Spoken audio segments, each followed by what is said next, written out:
"You always drink alone?" she asked, voice like smoke from a strange fire. Now, Gully had thought hundreds of times of witty things to say if a pretty lady was ever to try and engage him in polite discourse, but the words that he spent countless hours dreaming up fluttered out of his mind the moment he felt her heat next to his. She had the prettiest dark brown eyes he'd ever seen, so dark they looked black, like staring into pools of milk with deep holes at their center. And still she smiled, and he melted. They talked about everything and nothing all at once.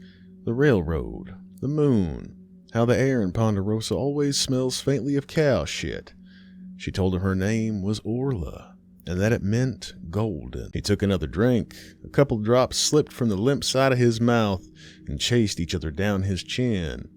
He went to wipe it and even managed to fumble that up. He remembered his daddy. How one minute he was laughing at a joke Gully told, the next, gone. Then there was Letty Mae. Sweet girl from Ponderosa's East End, worked the post house. She used to bring him scraps from her lunch and laugh at his lopsided jokes like they were worth something. He woke the next morning to find her half buried in the drift just outside his shack. Folks figured she got turned around in the storm, couldn't see her own 2 feet. Let alone his front step. 1 time is coincidence. 2 times is peculiar. And if you count his mama, which Gully did, that makes 3.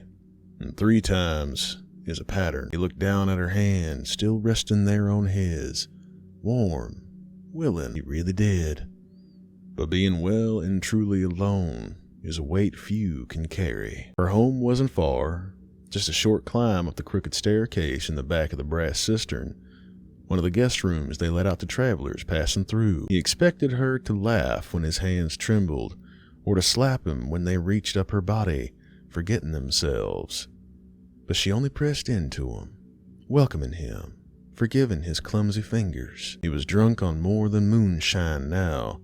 The air in the room bent a little. Sound came slow, and light clung to her skin like velvet. He didn't feel the crook in his back or the burn in his lungs.